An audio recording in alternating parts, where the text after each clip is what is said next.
بلند نعرہ صلوات.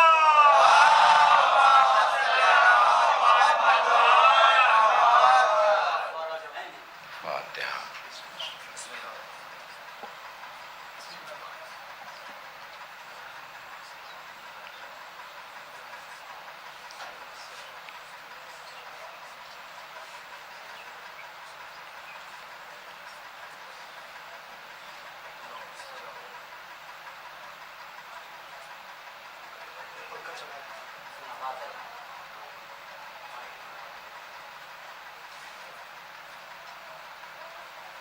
اعوذ باللہ من الشیطان اللعین الرجیم. بسم اللہ الرحمن الرحیم.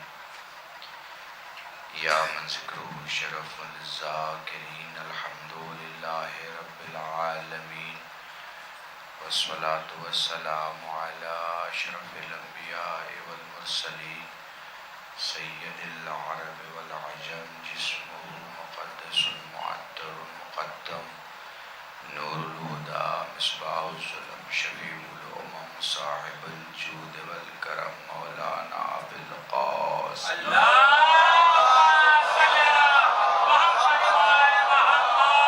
حبیب آلہ الطیبین الطاہرین المعصومین المظلومین وشفیع المذنبین. اما بعد فقد قال اللہ سبحانہ وتعالی فی القرآن الکریم. بسم اللہ الرحمن الرحیم. وما تشاءون الا ان یشاء اللہ. صلوات پڑھیں.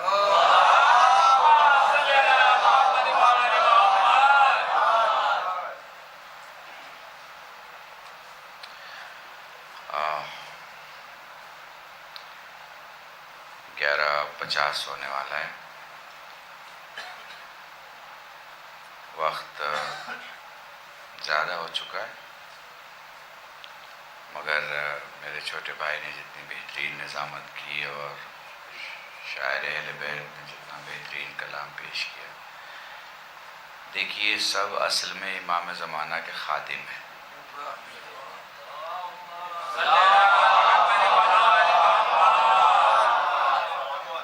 اور یہ جو فرش عزائے سید الشہداء ہے اس کے نوکر ہیں. ہم سب چاہے وہ نثر میں ہو، چاہے وہ نظم میں، چاہے وہ اشعار ہو، چاہے وہ بیانات، چاہے وہ اصلاح ہو، چاہے وہ فضائل، چاہے وہ ذکر ہو، چاہے مسائل، ہم سب اپنے اپنے علاقوں میں اپنی اپنی جگہوں پر مولا کے خادم ہیں. اور مولا کی بارگاہ میں نیت کام آتی ہے، خطابت کام آتی ہے.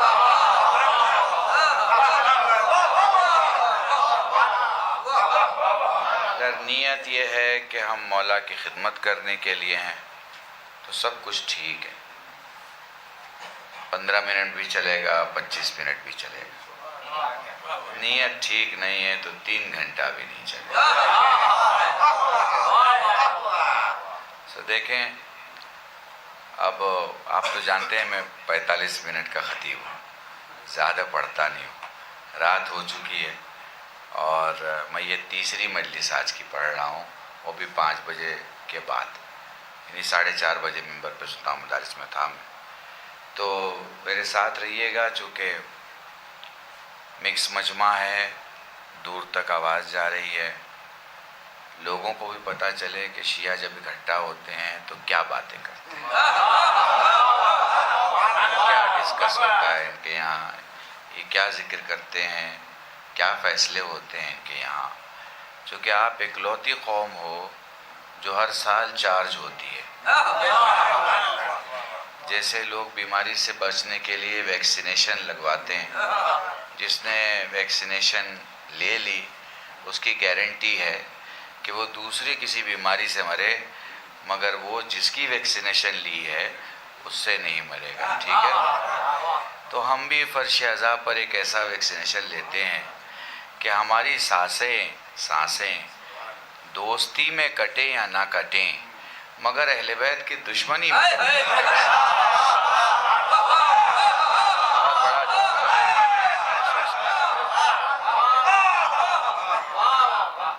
جب خدا سے دعا کیا کریں تو کہا کریں کہ پروردگارہ معصوم کے صدقے سے تو ہمارے ان گناہوں کو معاف کر دے جو گناہ ہم سے ہوئے ہیں۔ الہی مجھے معصوموں کی قسم ہے میں نے تیری دشمنی میں یہ گناہ نہیں کیے ہیں۔ محسوس کر پا رہے ہیں آپ؟ اگر اسے محسوس کر لیجیے گا تو پوری مجلس۔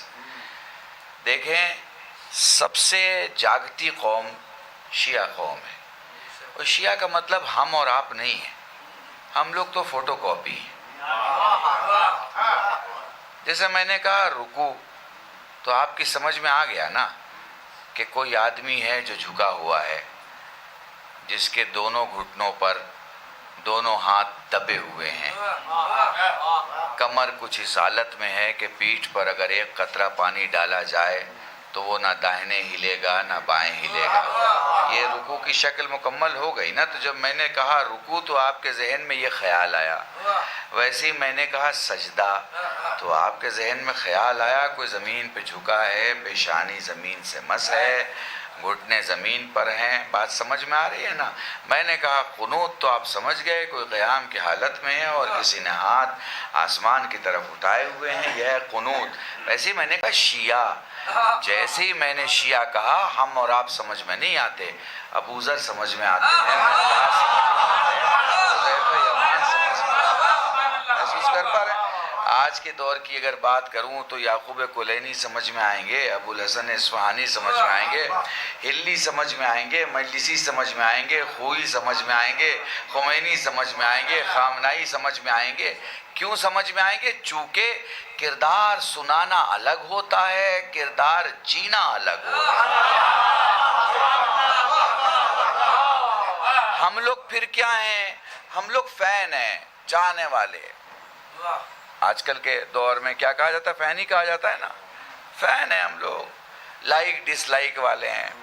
پسند آیا ایک بٹن دبا دیا کہ بھائی اچھا لگ گیا ہم کو، سمجھ رہے ہیں آپ؟ نعرہ لگا دیا آپ نے، درود پڑھ لیا آپ نے، خوش ہو گئے، بس مولا کے چاہنے والے ہیں۔ مولا کے چاہنے والے ہیں مگر مولا کی سیرت پہ عمل کرنے والے کچھ اور لوگ ہیں، ہم لوگ نہیں ہیں۔ ہم لوگوں کا تو یہ ہے کہ جو اچھا لگا اسے مان لیا، جو اچھا نہیں لگا اس میں تھوڑا سا ٹھہر گئے۔ مولانا کو سمجھانے کی کوشش کی کہ اس کا کوئی راستہ ہو سکتا ہے کیا، نئی چیز کچھ لے کے آئیے، بہت دن ہو گیا، سمجھ میں نہیں آ رہا، سمجھ رہے ہیں؟ تو جو شیعہ ہوتے ہیں وہ بہت الگ ہوتے ہیں۔ کیسے ہوتے ہیں شیعہ؟ میں ایک جملہ کہوں، اسی عراق میں، اب دیکھیے تھوڑا سا پولیٹیکل ہے، اگر سمجھ پائیے گا تو سمجھ لیجئے گا۔ دیکھیے اسی عراق میں وہی امامہ ہے، وہی داڑھی ہے، وہی ابا ہے، وہی قبا ہے، ایم ایل اے جتا چکا ہے، ایم پی جتا چکا ہے، پولیٹیکل پارٹی بنا چکا ہے، پیسہ ہے، عراق میں جیت چکا ہے، سب جگہ تیاری چل رہی ہے پریسیڈنٹ بننے کی، سب جگہ جیت گیا مگر سیستانی کی خاموشی سے ہار گیا۔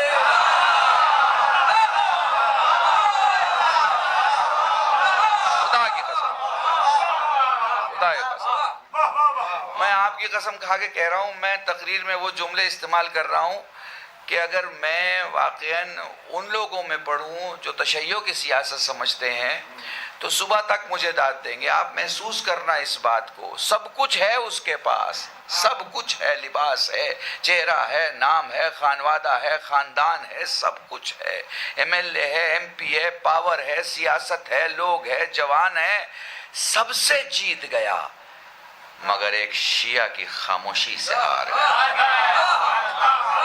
تو شیعہ نا، شیعہ عمل کر کے بنتا ہے۔ ایک جملہ کہوں، شیعہ شک کر کے نہیں بنتا، شیعہ یقین کر کے بنتا ہے۔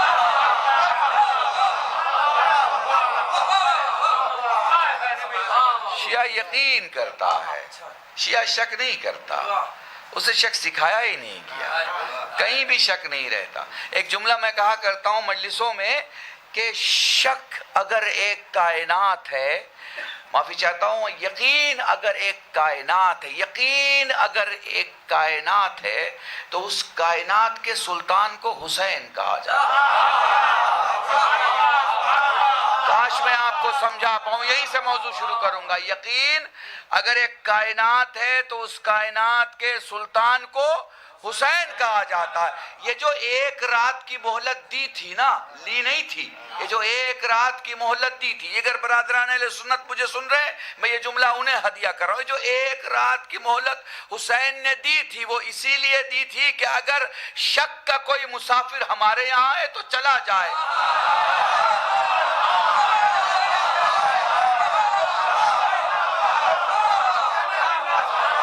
یہ جو ایک رات کی مہلت دی تھی وہ اسی لیے دی تھی کہ اگر شک کا کوئی مسافر ہمارے یہاں ہے تو چلا جائے.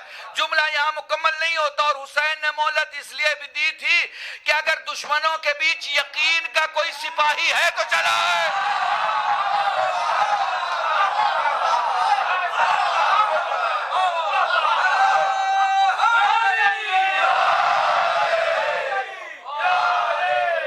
محسوس کر پا رہے ہیں آپ؟ تو شیعہ کبھی شک نہیں کرتا، اور جو شک کرے شیعہ نہیں ہو سکتا.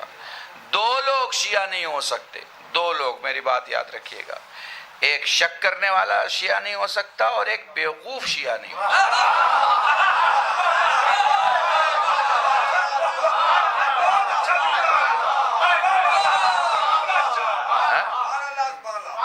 اگر کوئی کہے میں شیعہ ہوں اور پڑوسی کہتے کہ تو بیوقوف آدمی ہے، ہو نہیں سکتا. یہ پاسبل نہیں ہے کہ شیعہ ہو اور بیوقوف ہو، شیعہ ہو اور شک کرتا ہو.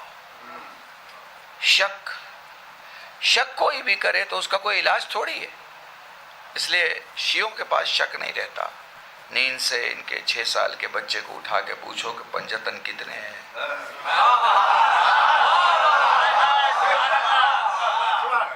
تو جواب دینے میں زبان نہیں لڑکھڑاتی. کیوں؟ اس لیے کہ یقین ہے، شک نہیں ہے. امام کتنے ہیں؟ 12 کہے گا. نمبرز نہیں بدلے گا کیونکہ ہمارے یہاں نمبرز نہیں بدلتے.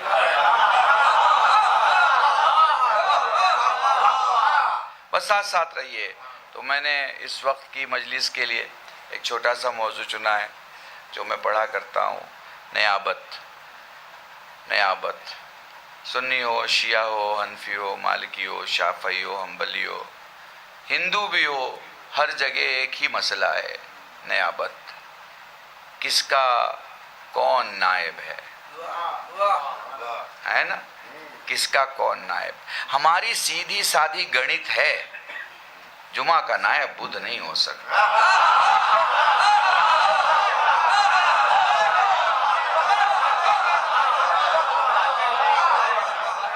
بلکہ میں خطابت کا ایک جملہ پڑھا کرتا ہوں کہ سنیچر چھت پہ بھی چڑھ جائے تو جمعہ سے بڑا نہیں ہو سکتا.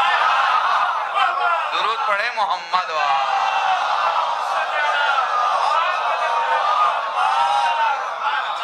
یہ ہر جگہ جو مسئلہ ہے وہ نیابت کا ہے. جس کو دیکھیے سارا جھگڑا، سارا معاملہ، سارا مسئلہ نیابت کا. ان کے بعد کون، ان کے بعد کون، ان کے بعد کون، سارا فساد نیابت کا ہے. ہر جگہ جہاں بھی آپ دیکھ لیجئے نیابت کا مسئلہ ہے. ہمارے یہاں مسئلہ نہیں ہے. پہلی قوم ہو آپ، جمعہ کے خطبے میں تمہارا عالم 12 پیڑھیوں کا تذکرہ کرتا ہے، ایک کا نہیں. فلاں کا نام ان کے باپ کے ساتھ، فلاں کا نام ان کے باپ کے ساتھ، فلاں کا نام ان کے باپ کے ساتھ، فلاں کا نام ان کے باپ کے ساتھ، فلاں کا نام ان کے باپ کے ساتھ. ہر جمعہ کو لیتا ہے تاکہ تمہیں یاد ہو جائے، کیونکہ تمہارے یہاں ہی شجرہ ہے، اسی لیے شجرہ بیان ہوتا ہے.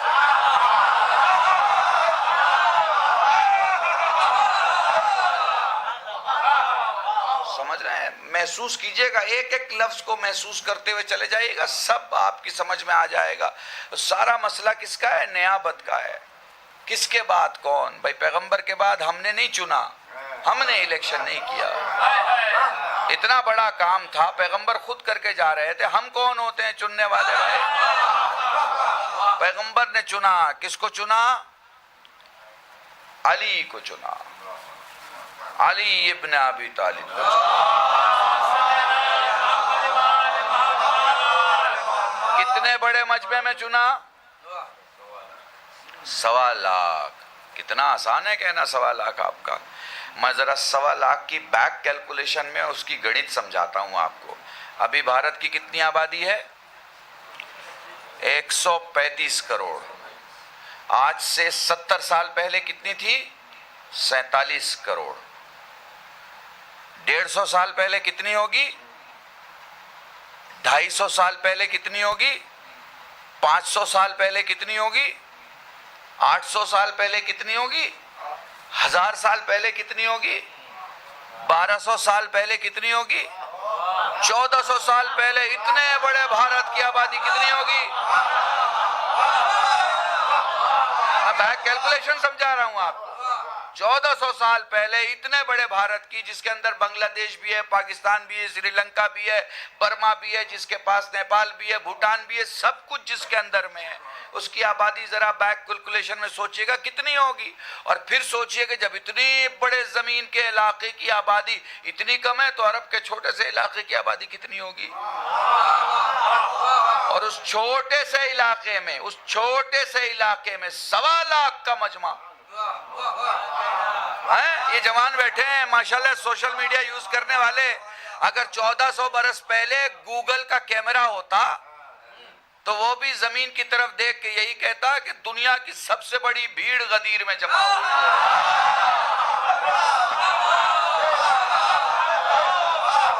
اب ایک جملہ کہہ دوں، اگر محسوس کر پاؤ تو کر لینا کہ بھئی بھیڑ کیوں نہ جمع ہو. دنیا کے سب سے بڑے امیر کا اعلان ہونا ہے تو بند کمرے میں کیسے ہوگا؟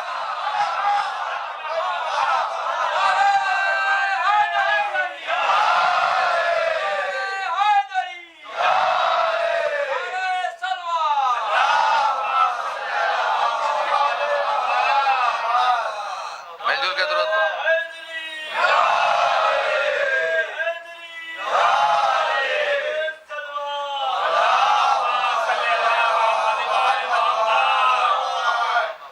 بند کمرے میں کیسے ہوگا بھائی؟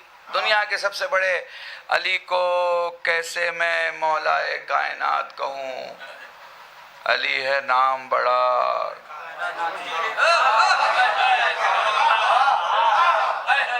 ہم جیسے آپ جیسے، ہم جیسے آپ جیسے علی علی کرتے ہیں. آپ کو پتہ بھی ہے دنیا کا کوئی وجود ایسا نہیں ہے جو دھڑک پائے، چل پائے، جی پائے علی کے نام کے سانسوں کے بغیر. یہ تو ان کی عطا ہے کہ ہم سے پوچھا نہیں جاتا کہ تم نے کوثر سے وضو بھی کیا ہے کہ نہیں، ورنہ علی نام لینے کے حقدار نہیں بنتے. بڑی آسانی سے علی علی علی کہہ دیتے ہیں. آپ کو معلوم بھی نہیں ہے کہ کیا کیفیت ہے خدا کی بارگاہ میں اور کیا طاقت ہے علی کی خدا کی بارگاہ میں. تو چلیے ذرا چلتے ہیں سب سے بڑی بھیڑ میں. خاتم النبیین نے علی کے مولا ہونے کا اعلان کیا، بنایا نہیں. چونکہ یہ زمین پہ نہیں بنائے جاتے، یہ بنا کے بھیجے جاتے.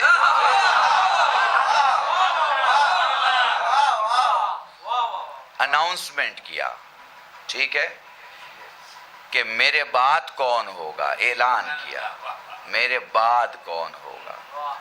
ویسے ہی علی نے بھی بتایا کہ میرے بعد کون ہوگا، ٹھیک ہے. ویسے ہی علی کے بعد جو تھے انہوں نے بتایا کہ میرے بعد کون ہوگا. اندھیرے میں کسی نے نہیں رکھا، سب نے بتا دیا. اور جس کو جہاں بتانے کو کہا گیا وہیں بتایا. اب میں کاش آپ کو محسوس کرا پاؤں. اگلے 15 منٹ میں پورا موضوع مکمل کر دوں گا. پوری توجہ چاہتا ہوں. میرے سارے برادران سن رہے ہیں، برادران اہل سنت ہیں، تشیع ہیں، ہو سکتا ہے کچھ الگ مکتب فکر کے لوگ بھی سن رہے ہوں. سب کو دعوت ہے، صرف سنیں نہیں سمجھیں، محسوس کریں کہ میں کہاں پہنچانا چاہ رہا ہوں. کمال کی بات ہے، دو ہی بھیڑ ہے، یا باپ کی بھیڑ ہے یا بیٹے کی بھیڑ ہے. باپ کی بھیڑ غدیر میں، بیٹے کی بھیڑ اربعین میں.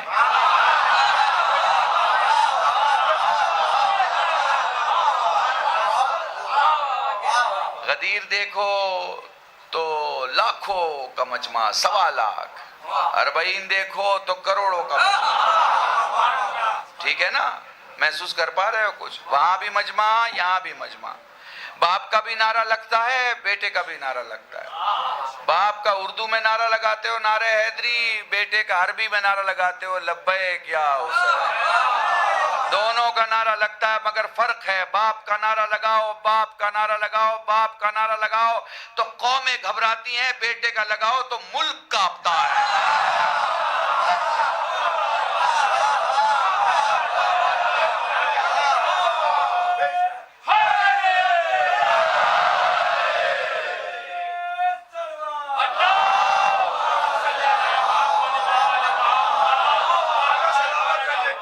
ایک جملہ کہہ رہا ہوں بھیا، 80 کلومیٹر کا راستہ، 1400 پلر، کسی ایک کی فوٹو نہیں چلتی، وہاں صرف ایک پرچم چلتا ہے اور وہ حسین کا پرچم.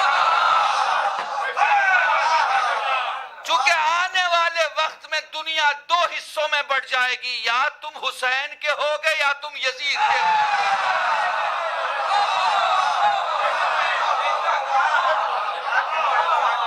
کوئی فوٹو نہیں چلتی، خدا کی قسم میں نے چل کے دیکھا، کوئی فوٹو نہیں. حتیٰ کہ کسی عالم کی تصویر نہیں، کسی مرجع کی تصویر نہیں. میں نے پوچھا بھی کہ یہاں اس راستے میں کیوں کسی کا جھنڈا نہیں چلتا؟ ہاں کیوں کسی کا جھنڈا نہیں چلتا؟ انہوں نے کہا نوکر اپنے علاقوں میں جھنڈے اٹھاتے ہیں مگر مولا کے پاس آ کے جھک جاتے ہیں. یہاں بس ہم قطرہ ہیں، دریا سے باہر نکل کے قطرے کا کوئی وجود نہیں ہوتا، اور قطرہ دریا میں مل جائے تو پھر اس دریا کا وجود ہوتا ہے. محسوس کر پا رہے ہیں؟ تو ہمارے ہاں بڑے اچھے سے سمجھایا جاتا ہے کس نے کس کو نائب بنایا، کون کہاں نائب بن کے رہا. کنفیوژن نہیں ہے. کمال کی بات تو یہ ہے کہ ہمارے یہاں چادر میں چھپ بھی جائیں تو کنفیوژن نہیں ہے.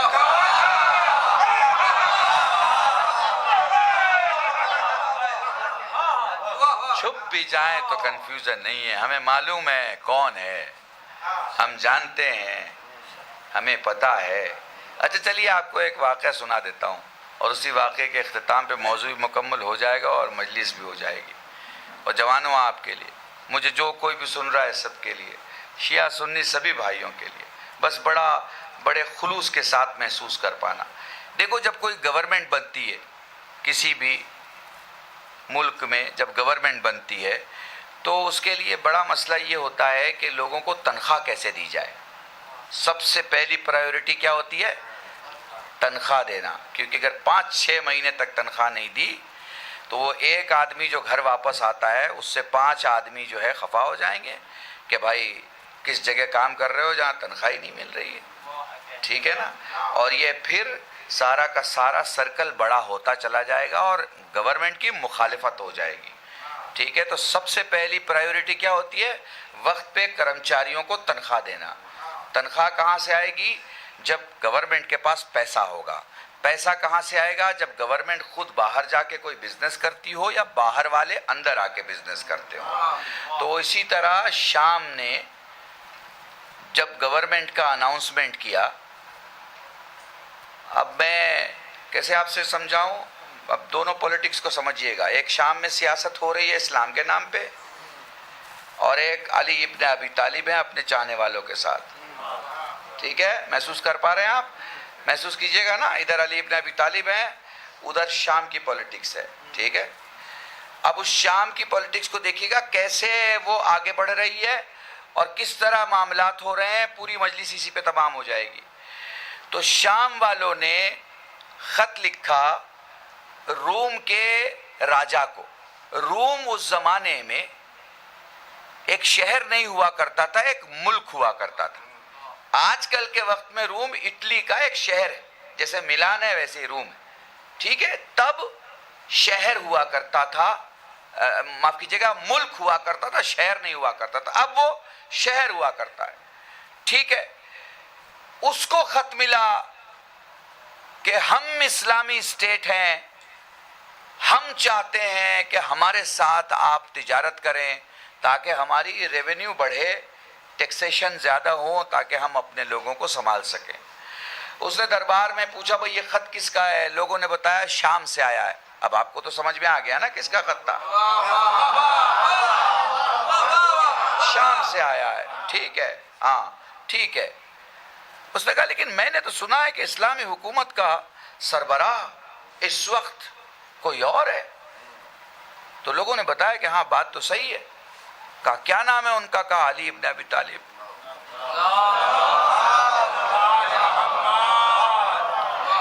تو اپنے دربار کے کچھ لوگوں کو بلایا اور کہا ذرا شہر میں پتہ کرو کوئی شام سے ڈیلیگیشن آیا ہے تو اسے بھی بلا لو، اور کوئی علی کے شہر سے ڈیلیگیشن آیا ہے تو اسے بھی بلا لو۔ ڈیلیگیشن آپ سمجھ رہے ہیں نا، وفد، گروپ، گروہ، ٹھیک ہے، تو جو بزنس کرنے کے لیے جاتا ہے۔ ان کا جی شہر میں دونوں اتفاق سے موجود ہے۔ کہا دونوں میں سے نمائندوں کو بلاؤ، میرے سامنے رکھو۔ انہوں نے نمائندوں کو بلایا، سامنے رکھا۔ بادشاہ نے دربار کے جو مصور ہوتے ہیں نا، تصویر بنانے والے، ان کو بلایا اور کہا ان سے پوچھتے چلے جاؤ کہ ان کا رہبر کیسا ہے، کہ جیسے جیسے بتاتے چلے جائیں تصویر بناتے چلے جاؤ۔ 2 کاغذ پر 2 تصویر بنائی گئی، نام بتانے کی ضرورت نہیں ہے نا، 2 کاغذ پہ 2 تصویر بنائی گئی۔ پھر اس نے اپنے علماء کو بلایا، کہا جتنی آسمانی کتابیں پڑھی ہیں وہ، اور جو پڑھ سکتے ہیں وہ، جو جانتے ہیں وہ، اور جو دوسروں سے پوچھ سکتے ہیں وہ، سب کچھ ملا کے ذرا ان کاغذوں کو دیکھ کے بتائیے کہ حق کس تصویر کے ساتھ ہے۔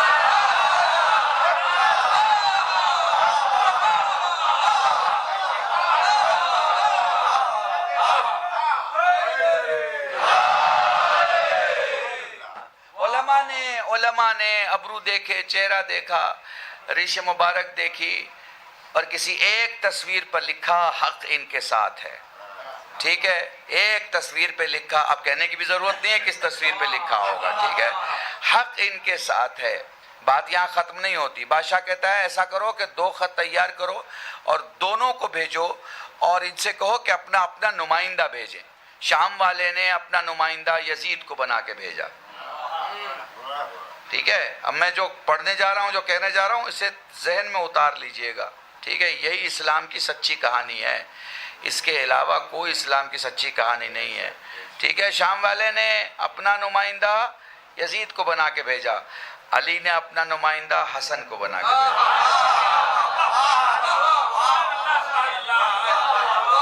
یزید دربار میں آیا، 2 طرف کرسیاں ہوتی ہیں، بیچ میں چلنے کی جگہ ہوتی ہے، بیچ میں آیا اور رکوع کی حالت میں جھکا، تھوڑا اور آگے بڑھا، پھر جھکا، تھوڑا اور آگے بڑھا، پھر جھکا۔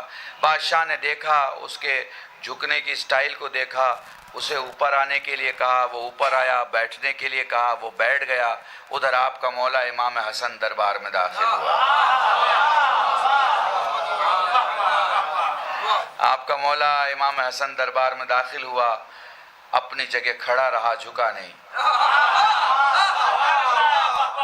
اپنی جگہ کھڑا رہا، جھکا نہیں، اپنے دونوں ہاتھوں کو آسمان کی طرف بلند کیا، بلند کر کے کہتے ہیں پروردگارا تیرا احسان کہ تو نے ساری کائنات ہمارے لیے بنایا ہے اور ہم کو اپنے لیے بنایا۔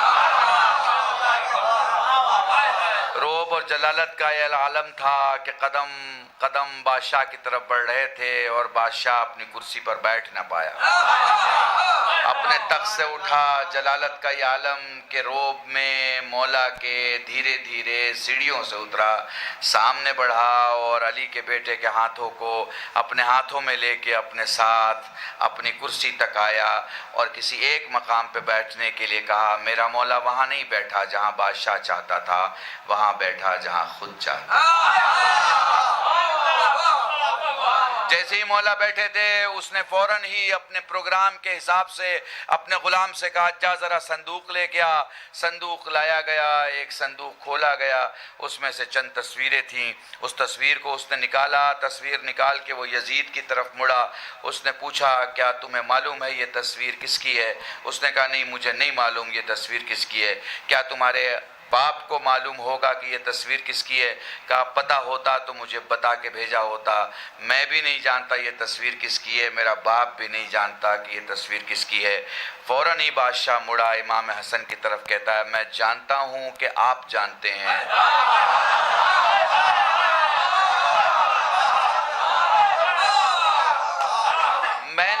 سے اس لیے پہلے پوچھ لیا کہ اگر میں آپ سے پوچھتا آپ بتا دیتے، اور پلٹ کے اس سے پوچھتا تو یہ کہتا کہ مجھے تو معلوم تھا، تو نے مجھ سے پوچھا ہی نہیں تو میں کیا بتاتا۔ میں نے اس سے کنفرم کر لیا کہ اسے نہیں معلوم کہ یہ تصویر کس کی ہے۔ آپ فرمائیں میرے درباریوں کے لیے انہیں پہچان ہو، یہ جانیں کہ یہ تصویر کس کی ہے۔ ایک تصویر کو دیکھا، فاطمہ کے بیٹے نے کہا یہ آدم کی ہے، یہ نوح کی ہے، یہ موسیٰ کی ہے، یہ عیسیٰ کی ہے، یہ ابراہیم کی ہے۔ تصویروں کے جیسے ہی نام بتایا، اس نے فوراً غلام سے کہا جلدی سے جاؤ بڑا والا صندوق لے کے آؤ۔ بڑا صندوق لایا گیا، اسے کھولا گیا، اس میں تصویریں تھیں۔ امام نے ایک ایک تصویر نکالنا شروع کی، ابا سے صاف کرتے چلے گئے، کہا دیکھ یہ شیس کی ہے، یہ انوش کی ہے، یہ قینان کی ہے، یہ محلائیل کی ہے، یہ الیارس کی ہے، یہ اخنو کی ہے، یہ بلک کی ہے، یہ نوح کی ہے، یہ سام کی ہے، یہ ارفیشت کی ہے، یہ شالخ کی ہے، یہ عابر کی ہے، یہ ارغو کی ہے، یہ شروخ کی ہے، یہ ناخور کی ہے، یہ ابراہیم کی ہے، یہ اسماعیل کی ہے، یہ او کی ہے، یہ اور کی ہے، یہ مات کی ہے، یہ نزار کی ہے، یہ مضر کی ہے، یہ الحمیسہ کی ہے، یہ الیسا کی ہے، یہ قیدار کی ہے، یہ البنت کی ہے، یہ سلیمان کی ہے، یحییٰ کی ہے، زکریا کی ہے، یوسف کی ہے، یعقوب کی ہے۔ بادشاہ سن، میں تجھے صرف یہ نہیں بتاؤں گا ان کا نام کیا ہے، میں تجھے یہ بھی بتاؤں گا ان کے مکان کہاں تھے، ان کی زبان کیا تھی، خدا نے کتاب کون سی دی، کون سی شریعت ان پہ تھی، کون سی زبان خدا نے دی، ان کے دوست کتنے تھے، ان کے دشمن کتنے تھے، انہیں معجزہ کون سا ملا تھا۔ بادشاہ نے حسن کا چہرہ دیکھتے دیکھتے درباریوں کو دیکھ کے کہا سوچو تو صحیح، جب بیٹا ایسا ہے تو باپ کیسا ہے۔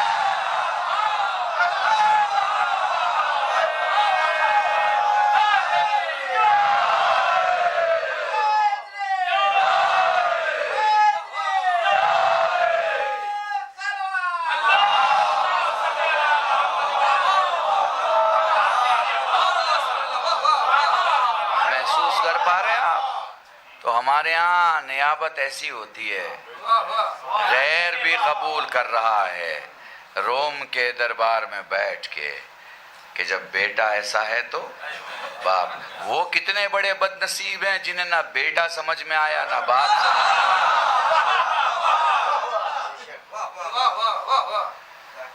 بیٹا بھی سمجھ میں نہیں آیا، باپ بھی سمجھ میں نہیں آیا۔ یاد رکھنا صرف اور صرف علی کا غدیر اور حسین کی کربلا، ان کے درمیان جو ہے بس وہی مسلمان ہے۔ یاد رکھنا میری بات، یاد۔ اگر کوئی لا الہ الا اللہ اور محمد رسول اللہ کہے اور اسے حسین سمجھ میں نہ آئے تو اس کا مطلب کہ اس کے جملے ہیں، اس کا ایمان نہیں۔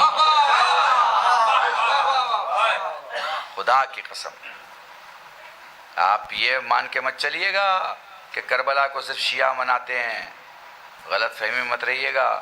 4,80,000 گاؤں ہیں اس دیش میں، سب جگہ شیعہ نہیں ہیں، کہیں سنی اٹھاتا ہے، کہیں مالکی اٹھاتا ہے، کہیں شافعی اٹھاتا ہے، کہیں بریلوی قادری اٹھاتا ہے، کہیں اسماعیلی اٹھاتا ہے۔ یہ الگ الگ فرقوں میں بسنے والے یہ لا الہ الا اللہ اور محمد رسول اللہ کے سارے پرستار تسبیح کے دانوں کی طرح اگر جمع ہوتے ہیں تو صرف تعزیہ داری میں جمع ہوتے ہیں۔ مجھے کوئی بھیڑ بھارت میں مسلمانوں کی دکھا دو، کوئی بھیڑ بھارت میں مسلمانوں کی دکھا دو۔ میں پھر کہہ رہا ہوں مجھے کوئی بھیڑ بھارت میں مسلمانوں کی دکھا دو جس میں کندھا بھی ساتھ میں ہے، چہرہ بھی ساتھ میں ہے، نیت بھی ساتھ میں ہے، آنسو بھی ساتھ میں ہے، وہ صرف اور صرف محرم ہے، صرف اور صرف کربلا ہے، صرف اور صرف حسین ہے جس نے سب کو ایک جگہ باندھا ہوا ہے، سب کو ایک جگہ۔ میں ایک جملہ پڑھا کرتا ہوں، اگر محسوس کر پاؤ تو محسوس کر لینا۔ سعودیہ کے پیسوں سے پڑھا ہوا، سعودیہ کے پیسوں سے کمایا ہوا، سعودیہ کے پیسوں سے جیا ہوا جب ایک تازہ جوان مسلمان اپنے باپ سے کہتا ہے کہ بابا آپ کیوں تعزیہ کو کاندھا دیتے ہیں، نہ دیا کریں، مجھے یہ بتایا گیا اور مجھے وہ بتایا گیا، تو بھارت کے گاؤں کا رہنے والا ایک بنا پڑھا لکھا باپ بھی اپنے بچے سے کہتا بیٹا جسے رسول اپنے کاندھے پہ اٹھاتے ہوں،